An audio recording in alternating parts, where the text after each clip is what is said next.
Have you ever had that problem when your child is breastfeeding and sick and they actually eat other foods but they don't want to? They just want to latch onto you 24/7, even when they're sleeping, just because it gives them comfort? And that happened to me today again after a while. And I was thinking about while I was just latched onto her, while she was watching TV, while she was, just comforting herself, and I couldn't move. I was thinking about the times when I would have to pump. It was a very lonely thing to pump in my room, away from everyone else, away from everything else that was happening in the house.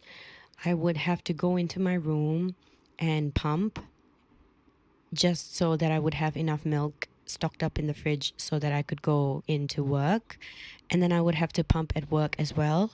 The only time I would latch is at night when I would come back, and that's super tiring because you just finished work, like after your maternity leave. After such a long time, you've rested at home, you've had that very little sleep, and then now you're going back to work where you have to wake up in the morning, and then you're still getting uninterrupted sleep.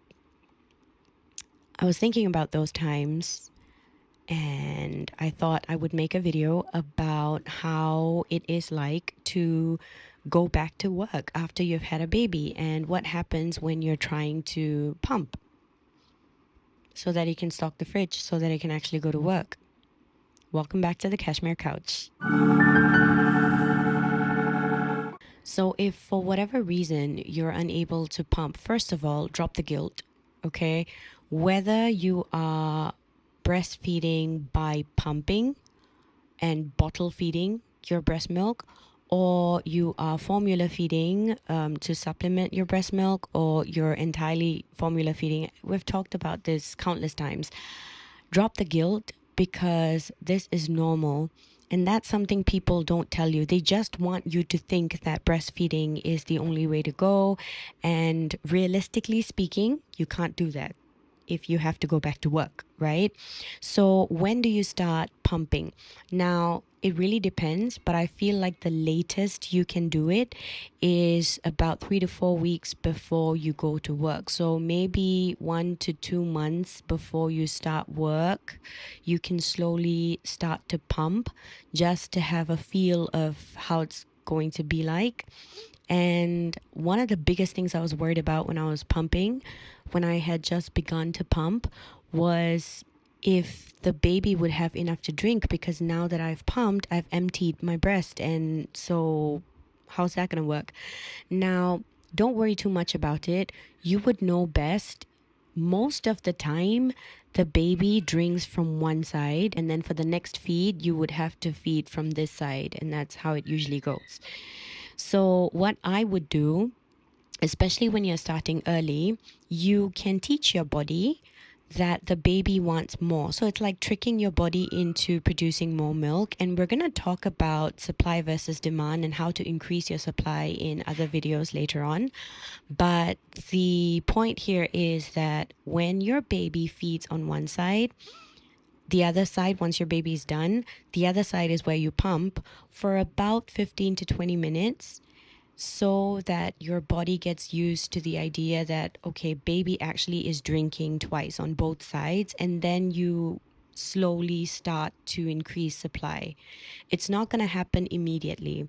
And the reason why it is advisable to start pumping about 1 to 2 months, at the very least 1 month before you get to work, is just so that your body has a few days to understand that now baby needs more milk, and so your body produces more milk. That's one. Number two, you're also trying to get the baby to drink from a bottle.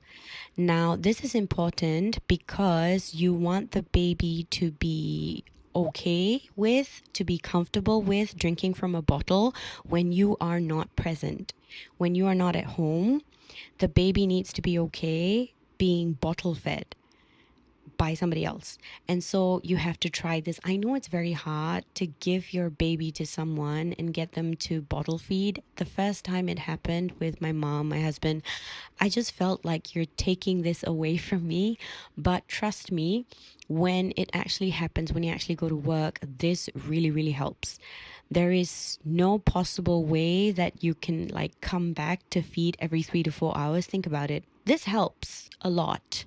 I think the next question would be, how much do I need to stock up in the fridge? Don't worry about it, because when you go to work, you're going to be away from home. If you are including traveling via public transport, you're going to be away from home for about 10 hours.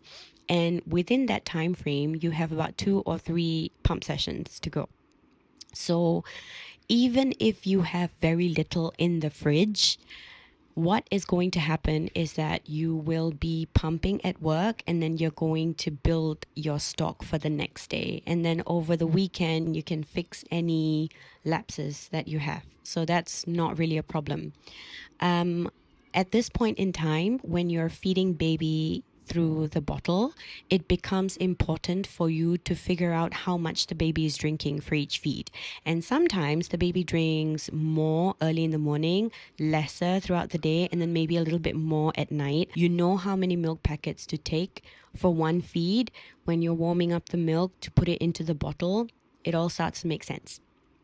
Now, the next question that I had, actually, this question comes before you start pumping, is what kind of pump to get. For me, I did a lot of research and I got a hospital grade pump. So in Singapore, the two very famous hospital grade pumps that you have are Medela and Spectra. So I went with Spectra because Spectra was a little cheaper. Actually, it's just about $100 difference. And I also felt like Spectra, based on the reviews, Spectra is supposed to be more quiet, and it's also less bulky, if that is a concern. For me, it was a huge concern because I didn't have like a bag that could fit everything to bring to work. And I kept experimenting. I kept changing my pump bags. And at one point in time, I even brought my husband's Oakley travel backpack to work. Those were the times. I went with the Spectra for the first baby and hospital grade. I think the key difference that they always say is that hospital grade pumps give you the best yield. So it really sucks up all the milk that you have right down to the last drop. Okay. And it sounds really nice that you don't get to waste any milk and all that. But to be really honest, with my second baby, I got a local, I think it's called Yohua or something. I'll try to see if I can find the link to it and link it in the description box below. But I don't really feel like there was much of a difference when it came to yield. Maybe it's because my supply has always been pretty okay. I don't know. I didn't feel like I was wasting. Also, by the way, with the first baby, I got myself a haka. So if you don't know what a haka is a manual. It's not exactly a pump. It's just like a suction thingy that you leave on the other breast while you're feeding the baby with this breast, so that when the milk leaks, if you're doing it now, if you're already breastfeeding, you know what I'm talking about. When your baby starts to suckle on, let's just say, your right breast, your left breast also starts to leak a little bit. And if you are the kind of person who wants every single drop, you could just suction the haka to the other breast and just let that flow. You get like very little, but for some people that also matters. So I got that for the first baby. To be really honest with you, it didn't really make much of a difference for me. Again, because my supply has always been pretty okay. The only time I used the haka, like it really helped me, was when I had mastitis. So I spoke about this in the previous breastfeeding video. Mastitis is when your boobs basically become engorged and then some. So the engorgement is so bad, you didn't like pump out in time. You have so much milk and it starts to just harden. Your milk ducts get blocked and everything just hardens. And the only way to relieve that pain is to get the milk out, and that is very painful. When you have mastitis, usually you have fever as well. By the way, I'm a nurse. Anything that has itis at the back of it, if it's a medical term, it just means inflammation. So mastitis is basically an inflammation of the breasts, and it's really painful. The one time I had it really, really bad, I had to get my husband to massage like with warm compress and everything. It was so painful. It's really one of the worst things that can happen to you when you're breastfeeding, I think. So anyway, the haka helped me with the mastitis because there was apparently this thing that I saw online where you fill it up a little bit with maybe halfway with hot water and salt, and then you just suction it to the breast that is having the mastitis or engorgement, and then it just slowly somehow the heat just I don't know how it works, but it just helps to release, and then you get your milk flowing again, and then it becomes a lot easier to get the milk out and the mastitis dies down. Other than that, I actually never ever used my haka. In fact, I gave it away, sanitized it, and then I gave it away because I just didn't help. It's not a manual pump. There are manual pumps, by the way, but I don't know why anyone would want to use a manual pump. Maybe if cost is a problem for you and, the idea of actually manually pumping doesn't tire you out, then okay, go for it. But otherwise, the normal pumps, the digital pumps, are they work really well for our needs. And if I were you, I would get a hands-free pump. So basically, that is you not having to hold on to the pump or the flanges or whatever. And you can just walk around because you have that pump inside your bra. And that really makes things a lot easier, especially when you're having to pump in public. Now, the thing is, the second baby, I got the local, I think it's called Yohua or Yuhua, right? It is a hands-free pump. It is not hospital grade, and I got it. It is very bulky. You can't exactly walk around in public without people looking at you going like, she has very weird boobs. It's it's and if you have a thin t-shirt on, the light just, gives it away. I I mean, we are modern enough to understand that breastfeeding is a thing, but I think in South Asian cultures, we still haven't gotten to a point where it's okay to just walk around breastfeeding. It's okay to just breastfeed in public without having to cover yourself up. Coming back to the actual pumps, right? So I have used both hospital grade and non hospital grade. I don't really think it makes much of a difference. It's really about understanding your body and knowing how long to pump. The general guidelines are that 20 minutes is max for pumping on either side. The other very big issue that I also think not enough people are talking about is about getting the flange size right. So the flange is the area where your nipple and your areole, so the areole is the area around your nipple, the dark part of your breast. It needs to fit nicely into the flange, and you need to make sure you have your nipple measured. So you're going to want to, the simplest thing, don't bother downloading like what those stencil thingy, don't do all that. Just get a ruler, all right, and you're gonna want to look at the millimeters, right? So just get a ruler and measure your nipple, not the areoles but the nipple, because when the flange is just right for your nipple, the areole somehow just fits nicely. So the flange is very important to fit your nipple because that is the one that is going to decide whether your pump journey is going to be comfortable or not. You get something that is too small, you get something that is too big. If it's too big, your suction is not going to be good enough, and your milk yield, the milk that's going to come out, is not going to be like the best yield that you can produce. If it's too tight, it's going to hurt like crazy. So measuring out your nipple size in order to get the flange right is very important. Secondly, just go with whatever pump you want. If cost is a problem, even the manual pumps work as long as you're willing to put in that effort to manually pump. Okay. If you're getting is that what it's called? Digital pumps, the battery operated, or the chargeable pumps, right? The normal ones that do the work for you. If you're planning to get those, whether it's hospital grade or not, it's really entirely up to you. To be really honest, from my experience, I just feel like it doesn't really make a huge difference. Okay. And so you pump at work. The weight of it also matters if you're going to be carrying this around, because if it's too heavy, my Spectra was 1 kilogram. It wasn't easy carrying it around. I didn't feel like pumping much, but I had to just force myself to because I was so afraid of mastitis. And then the second time around, things were a lot easier because it was a portable, like hands-free pump that I could just fit into my bra. So you can imagine it was really small. It was just really easy to just carry it around in whatever handbag I had to throw on for work. One last thing that I want to let you guys know, please anticipate a slight dip in your supply because the baby is not entirely latching onto you. Every time you breastfeed with direct latch, the baby's, so this is really interesting. I read about this. The baby's saliva gives some information to your body through your areoles. So, your areoles, the area around your nipples, which is also dark, they have some sort of sensor.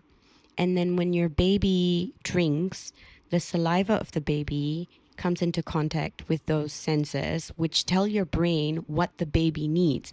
And I say this is really interesting because I've tested it. When my baby was sick at one point in time, I actually had like blue milk. Not completely blue, but it was tinged blue. And I knew it because when I was pumping it, you can see it in the pack. The color changes according to what your baby needs. It's really interesting. And so why am I talking about this? When you stop direct latch and you sort of transit to pumping, there is no longer that information for your body to produce a certain type of milk, right? And sometimes it kind of makes your body go like, okay, this is just a pump, this is artificial, we're just going to give this much. Sometimes you're anxious, you're stressed out, you have been resting at home during your maternity leave, say for about 3 to 4 months, right? And then suddenly you go back to work, you have stress, you have anxiety, you have that whole getting used to going back to work, your sleep cycles have to change again. It's a lot for your body to handle. And when you go through any period of stress, remember, I told you this before, oxytocin is what gets your milk flowing, right? And when you're happy, there's a lot of oxytocin. When you get stressed, when your body goes through stress and you have sleep problems, sleep deprivation, all of these things, your hormones are going to go, then you are probably going to have a dip. The more you get anxious about it, the worse it gets. And this has actually happened to me. So I'm telling you from experience, the more you worry about it, the less milk you have. And if you have to supplement with formula feeds just for a while until your supply comes back up, go ahead. Try not to think about the people around you because there is going to be judgment no matter what you do. If you can't breastfeed because it's painful or you're just not having enough milk, you don't know what to do, there is always someone who's going to judge. If you are breastfeeding, for instance, myself, now, my second one, she is turning 2 very soon. I'm still breastfeeding and I still get judgment. I get people asking me, "You're still breastfeeding her? I mean, don't you think it's a bit too, like, she's a bit too old?" And I'm like, you're gonna get judged no matter what you do. Just don't be too hard on yourself. Don't judge yourself. You don't need that extra judgment, okay? And if there's anything else that I can help you with, if there are any questions, please feel free to comment down below. If you need a hug and you want something to hold on to, I have digital hugs that I'm giving away. So basically, these are a collection of notes that I created a while ago, just hoping that it would come out of the paper and hug you if you need it. Sometimes we really need it. And the link, I'm also going to link that in the description box below. That's about all I have. Subscribe if you feel like you learn something, or if you are looking forward to the next video where we will be talking about pumping at work. There's a lot to cover there. I'll see you in the next one. Goodbye.